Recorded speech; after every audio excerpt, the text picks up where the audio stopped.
અમદાવાદનું સરનામું વિખાઈ જશે। 500 કરોડની જમીન પર બનેલા આશ્રમ પર બુલડોઝર ફરી વળશે। રેપિસ્ટ આસારામનું અમદાવાદનું સરનામું હવે વિખાઈ જશે। 500 કરોડની જમીન પર બનેલા આશ્રમ પર બુલડોઝર ફરી વળશે। જી હા, સાબરમતીના કાંઠે વિશ્વના સૌથી મોટા ક્રિકેટ સ્ટેડિયમ પાસે મોટેરામાં આસારામ આશ્રમની 45,000 ચોરસ મીટરથી વધુ જમીન પાછી લેવા હાઈકોર્ટે રાજ્ય સરકારને મંજૂરી આપી દીધી। વિવાદિત જમીન અમદાવાદના મહત્વના સ્થળે આવેલી છે। કોર્ટ સમક્ષ રાજ્ય સત્તાવાળાઓએ એક મજબૂત હકીકત આધારિત રજૂ કરી હતી કે દાયકાઓ પહેલા માત્ર મર્યાદિત ધાર્મિક ઉપયોગ માટે આપવામાં આવેલી જમીન ધીમે ધીમે તેની કાયદેસર સીમાઓને પાર કરતી ગઈ। જમીન ફાળવણી સાથે જોડાયેલી શરતો સ્પષ્ટ હતી કે તેમાં કોઈ વ્યવસાયિક પ્રવૃત્તિ નહીં થાય, કોઈ અનધિકૃત બાંધકામ નહીં થાય અને જરૂરી મંજૂરીઓનું કડક પાલન કરવામાં આવશે। તેમ છતાં તપાસ દરમિયાન ફાળવેલી જમીન કરતાં ઘણી વધારે જમીન પર વ્યાપક બાંધકામ અને કબજો થયેલો હોવાનું બહાર આવ્યું। રાજ્યના કેસને વધુ વજન આપતી બાબત એ હતી કે આશ્રમે જાતે જ વારંવાર અનધિકૃત બાંધકામને નિયમિત કરવાની અરજીઓ કરી હતી। હાઈકોર્ટના ચુકાદા બાદ લાંબા સમયથી કાનૂની ગૂંચવણમાં અટવાયેલી વિશાળ જમીન હવે રાજ્ય સરકારના નિયંત્રણમાં પાછી આવવાની દિશામાં છે। 500 કરોડની જમીન પર બનેલા આસારામ આશ્રમમાં 32 જેટલા ગેરકાયદે બાંધકામ કરવામાં આવેલા છે, જેને દૂર કરવા માટે અમદાવાદ મ્યુનિસિપલ કોર્પોરેશને નોટિસ આપી હતી। કોમનવેલ્થને લઈને નરેન્દ્ર મોદી સ્ટેડિયમ આસપાસ ડેવલપમેન્ટ માટે આસારામ આશ્રમ સહિતના દબાણો દૂર થશે। સરકારે આ 3 આશ્રમ ઉપરાંત 150 જેટલા રહેણાંક મકાનોને પણ નોટિસ ફટકારી હતી। પવનચક્કીના હેવી વાહનથી દ્વારકાના લોકો કંટાળ્યા, કર્યો વિરોધ। દ્વારકા જિલ્લાના ચારબારા ગામે ખેડૂતોએ એકઠા થઈ હોબાળો કર્યો। આક્ષેપ છે કે ચારબારા ગામે વીજ ઉત્પાદન કરતી પવનચક્કીના હેવી વાહનો પસાર થતા નાના એવા ગામના રસ્તાઓ બંધ થઈ ગયા। ગામના સાંકડા રસ્તાઓ પરથી હેવી વાહનો પસાર થતા રસ્તાઓ કલાકો સુધી બંધ થઈ જાય છે, જેને લઈને ગ્રામજનોને મુશ્કેલી પડી રહી છે। આ મામલે ગ્રામજનો અને વીજ ઉત્પાદન કરતી કંપનીના કર્મચારીઓ વચ્ચે થઈ ઉગ્ર બોલાચાલી। જો કે મામલો ઉગ્ર બનતા પોલીસની ટીમ પણ સ્થળ પર પહોંચી, જેમાં કેટલાક દેખાવકારોની પોલીસે અટકાયત કરી હતી। આણંદ જિલ્લાની ખંભાત નગરપાલિકામાં આજે બોર્ડ મીટિંગ યોજાઈ, જેમાં સફાઈ કામદારોનો 7મા પગાર પંચના લાભનો મુદ્દો છવાયો હતો। બોર્ડ મીટિંગ દરમિયાન સફાઈ કામદાર તેમની રજૂઆત કરવા બોર્ડમાં ધસી આવ્યા હતા।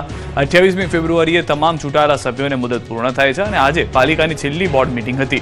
હાલ પાલિકામાં 280 સફાઈ કામદારો તેમના 7મા પગાર પંચનો લાભ મળવાથી હડતાલ પર છે। તો બોર્ડ મીટિંગમાં સફાઈ કામદારો 7મા પગાર પંચની લાભ મેળવવા માટે રજૂઆત કરવા ધસી આવ્યા અને પ્રમુખ, ઉપપ્રમુખ અને કમિટી ચેરમેન વિરુદ્ધ સૂત્રોચ્ચાર કર્યા। પરિસ્થિતિ એ હદે વણસી હતી કે બોર્ડ મીટિંગમાંથી આ તમામ સભ્યો બહાર નીકળી શકે તેમ ન હતા। સફાઈ કર્મચારીઓએ બોર્ડ રૂમની ઘેરાબંધી કરી હતી। ખંભાત એર પોલીસે હસ્તક્ષેપ કરી મામલો થાળે પાડ્યો હતો।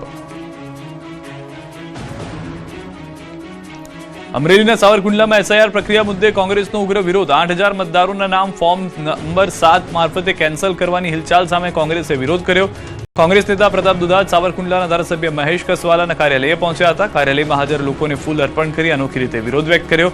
પ્રતાપ દુધાત મોટી સંખ્યામાં સમર્થકો સાથે પ્રાંત અધિકારીને આવેદન આપી ચૂક્યા છે। આરટીઆઈ હેઠળ મળેલી વિગતો મુજબ સાવરકુંડલા વિધાનસભા વિસ્તારમાં અંદાજે 8,000 મતદારોના નામ કમી કરવાની કાર્યવાહી કરી હોવાનો કોંગ્રેસનો દાવો છે। પ્રતાપ દુધાતે પ્રાંત અધિકારીની કચેરીનો ઘેરાવ કર્યો। ચેતર વસાવાએ મનસુખ વસાવા પર કર્યા આકરા પ્રહાર। ચિગદા ખાતે પરિવર્તન સભામાં કર્યા પ્રહાર। મનસુખ વસાવાને જાહેરમાં ડિબેટ કરવા ચેતર વસાવાનો પડકાર। મનસુખ વસાવા ઊંઘમાં પણ મારા જ સપના જુએ છે। રાજનીતિમાં મનસુખ વસાવાને 36 વર્ષ થયા છે, મારે 36 મહિના થયા। આદિવાસી સમાજના પ્રશ્નો આવે એટલે મનસુખભાઈ ગુફામાં જતા રહે છે। વાવમાં તંત્રએ નહીં પરંતુ ખેડૂતોએ જાતે કેનાલ સાફ કરી ઢગલો કચરો નીકાળ્યો। વાવ-થરાદ પંથકની કેનાલમાં કંઈક આવા હાલ છે, જાણે નર્મદા નિગમે નાખવા ખાતર કેનાલ નાખી હોય તેવું લાગી રહ્યું છે। અહીંના ખેડૂતોને સિંચાઈનું પાણી મળી રહે તે માટે કેનાલ તો નાખી દીધી હતી, પરંતુ સફાઈ કરવાનું તો ભૂલી જ ગયા, જેથી કેનાલમાં કચરાનું સામ્રાજ્ય છવાયેલું છે। લીલે કબજો જમાવ્યો છે। કચરાના ઢગલાના કારણે કેનાલમાં ગાબડા પડી રહ્યા છે। આ અંગે અનેકવાર રજૂઆત કરવા છતાં કોઈ કાર્યવાહી ન થતા અંતે વાવ અને થરાદ જિલ્લાના સરહદી વિસ્તારોમાં પાણીની અછતનો સામનો કરી રહેલા ખેડૂતોએ જાતે કેનાલની સફાઈ કરી। સૌપુરા, વાછરડા ગામના ખેડૂતોએ કેનાલમાં પૂરતું પાણી ન મળતા રોષ વ્યક્ત કર્યો। કેનાલમાં પાવડા લઈને ઉતરી સફાઈ કરતા અંદરથી કચરા, લીલ સહિતનો કચરો બહાર કાઢ્યો। ખેડૂતો આક્ષેપ કરી રહ્યા છે કે કેનાલમાં સફાઈના અભાવે પૂરતું પાણી ન મળવાને કારણે ખેતી જોખમમાં મુકાય છે। અરવલ્લી પંથકમાં ચંદન ચોર પુષ્પાનો આતંક, ખેતરોમાંથી ચોરી। અરવલ્લી પંથકમાં ચંદન ચોર પુષ્પાએ ખેડૂતોની ઊંઘ હરામ કરી નાખી છે। ચંદનના લાકડા ચોરી દહેશત ફેલાવી દીધી। જિલ્લાના માલપુરના ઉભરાણ ગામના 2 ખેતરમાં ચંદન ચોર ત્રાટક્યા હતા। 2 ખેતરમાં 6 ચંદનના ઝાડ કાપી તસ્કરો ફરાર થયા। રાત્રિના સમયે કટરથી ચંદનના ઝાડ કાપી ચંદન તસ્કરીને અંજામ આપ્યો। એક ખેતરમાંથી 2 અને બીજા ખેતરમાંથી 2 ચંદન ઝાડની તસ્કરી કરી। 4 લાખ કિંમતના ચંદનના ઝાડ કાપી તસ્કરો ફરાર થયા। ખેડૂતો પોતાના ખેતરે પહોંચતા ચંદનની ચોરી થયાની જાણ થઈ। ખેડૂતે પોલીસ સ્ટેશન ખાતે ફરિયાદ નોંધાવવાની દર્શાવી છે તૈયારી। જેતપુરમાં કેપ્ટો ડોગ ગાંજાનું નેટવર્ક ઝડપી ચૂક્યો છે. મહિલા સહિત 2 જબ્બે સાધુની સંડોવણી ખુલી. જેતપુરમાં નશાના કારોબાર પર પોલીસે કરી ફરી એકવાર કડક કાર્યવાહી. આ વખતે જેતપુર સિટી પોલીસની ટીમે રાજકોટ ગ્રામ્યના ડોગ સ્ક્વોડના લેબ્રાડોર ડોગ કેપ્ટોની મદદથી બાવળા પાર વિસ્તારમાં મોટો દરોડા પાડ્યા અને ગાંજાનો નોંધપાત્ર જથ્થો જપ્ત કર્યો. બાતમી મુજબ બોખલા દરવાજાથી ટાકુડીપરા જતા રસ્તે રહેતી શરદબેન દિનેશભાઈ લણગારિયા નામની મહિલાએ પોતાના મકાનમાં ગાંજાનો જથ્થો સત્તાડ્યો છે. આ બાતમીના આધારે પોલીસે રાજકોટ ગ્રામ્યના dog handler ASI Rajendrasinh Raizada અને તેમના ટ્રેન્ડ લેબ્રાડોર ડોગ કેપ્ટોને સાથે લઈને મહિલાના ઘરે દરોડા પડ્યા. તલાશી દરમિયાન કેપ્ટો રૂમમાં બારી અને સિંગલ બેડ વચ્ચે પડેલી કાળા રંગની થેલી પાસે જઈને ભસવા લાગ્યો હતો અને એ દરમિયાન પગ પછાડીને ઇશારો કર્યો. પોલીસે તે થેલી ખોલતા જ તેમાંથી વનસ્પતિજન્ય માદક પદાર્થ મળી આવ્યો હતો. સાથે જ પોલીસે 994 ગ્રામ ગાંજો કબજે કર્યો. મહિલા તેના પ્રેમીના સસરા હનીફ લાવ્યો હતો. પોલીસે તેની પણ ધરપકડ કરી છે. હનીફે આ જથ્થો વીરપુરના એક સાધુ પાસેથી મેળવ્યો હોવાનો દાવો કર્યો. આ કબૂલાત બાદ પોલીસે તે સાધુને વોન્ટેડ જાહેર કરી તેની શોધખોળ શરૂ કરી છે.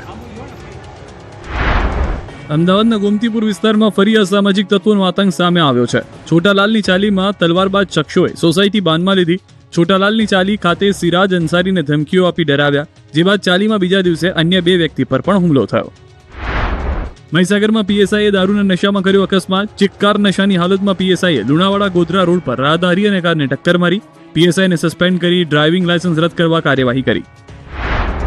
અમરેલી પંથકમાં 2 સિંહ રસ્તો ક્રોસ કરતા દેખાયા. અમરેલી ભાવનગર સોમનાથ નેશનલ હાઈવે પર 2 સિંહ જાણે લટાર મારવા નીકળ્યા હોય તેવા દ્રશ્યો કેમેરામાં કેદ થયા. ધોળા દિવસે રોડ પર 2 સિંહ રોડ ક્રોસ કરતા વાહન ચાલકોમાં ફફડાટ ફેલાઈ ગયો. સુરત શહેરમાં રખડતા શ્વાનનો આતંક ફરી એકવાર સામે આવ્યો. 3 વર્ષના બાળક પર 4 શ્વાને હુમલો કર્યો. વાલક પાટિયા વિસ્તારમાં આવેલી કરુણેશ હોમ સોસાયટી પાસે ઘટના બનતા વાલીઓમાં ફફડાટ ફેલાયો. રાજકોટ અમદાવાદ હાઈવે પર ચોટીલા પાસે આવેલા હીરાસરમાં સ્થિત એરપોર્ટ પર હવાઈ મુસાફરો જ્યાંથી એક્ઝિટ કરે છે તે ગેટ પાસે જ પશુઓના આટાફેરાનો વિડીયો વાયરલ થયો. એરપોર્ટ ટર્મિનલ બિલ્ડિંગ પાસે જ 2 ગૌમાતા લટાર મારતા જોવા મળ્યા. સુરતમાં બોગસ પ્રમાણપત્ર બનાવવાનું કૌભાંડ ઝડપાયું. બોગસ ઈડબ્લ્યુએસ પ્રમાણપત્ર બનાવતા આરોપી એજન્ટ નિકુંજ ભુવાની ધરપકડ કરી. સરકારી અને અધિકારીઓની સહી કરી સિક્કાનો ખોટો ઉપયોગ કરી તૈયાર કરતો હતો પ્રમાણપત્ર. અસલી દાખલો લેવા જતા સમગ્ર કૌભાંડનો પર્દાફાશ થયો. રાજકોટમાં ટ્રાફિક પોલીસની દાદાગીરી સામે આવી. પાર્કિંગમાં પડેલ 2 વ્હીલરને ટોઈંગ કરી લેતા વાહન માલિકે પોલીસે રજૂઆત કરી. તે દરમિયાન કાર ચડાવી હોવાના આક્ષેપ કરી ટ્રાફિક પોલીસે દાદાગીરી કરી હોવાની રજૂઆત પોલીસ કમિશનરને કરી.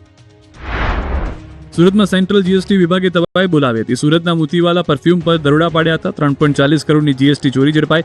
10 કરોડના પરફ્યુમ ચોપડા પર દર્શાવ્યા નહીં. ચોપડા પર દર્શાવ્યા વિના વેચાણ થયું હોવાનું તપાસમાં બહાર આવ્યું.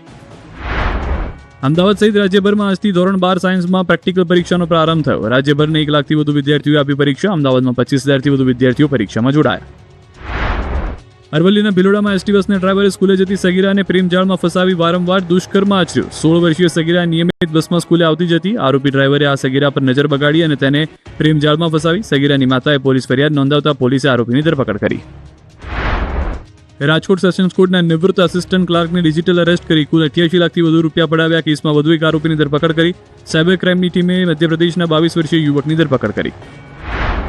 દેશની પ્રથમ સહકારી cab taxi service Bharat taxi આજે લોન્ચ કરાઈ. કેન્દ્રીય ગૃહમંત્રી અમિત શાહ દિલ્હીમાં તેની શરૂઆત કરી. આ નવી સર્વિસની સૌથી મોટી વિશેષતા એ છે કે તેમાં ડ્રાઈવરો પાસેથી કોઈ કમિશન લેવામાં આવશે નહીં અને તે પોતે આ પ્લેટફોર્મમાં હિસ્સેદાર અથવા માલિક હશે.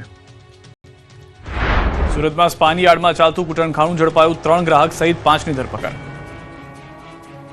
સુરત શહેરના પાલનપુર વિસ્તારમાં રાજ શોપિંગ સેન્ટરમાં સ્પાની યાર્ડમાં ચાલતા કૂટણખાનાનો પર્દાફાશ થયો છે. પોલીસે દરોડા પાડી 3 ગ્રાહકો સહિત 5 લોકોને ઝડપી પાડ્યા છે, જ્યારે 4 મહિલાઓને મુક્ત કરવામાં આવી છે.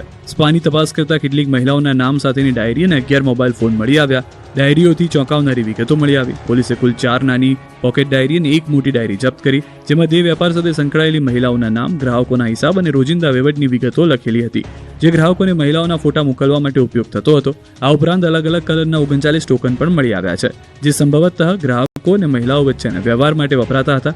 ગ્રાહકોની અવરજવર અને પોલીસની હલચલ પર નજર રાખવા માટે હોલ અને બહારના ભાગે કુલ 3 સીસીટીવી કેમેરા લગાવવામાં આવ્યા હતા.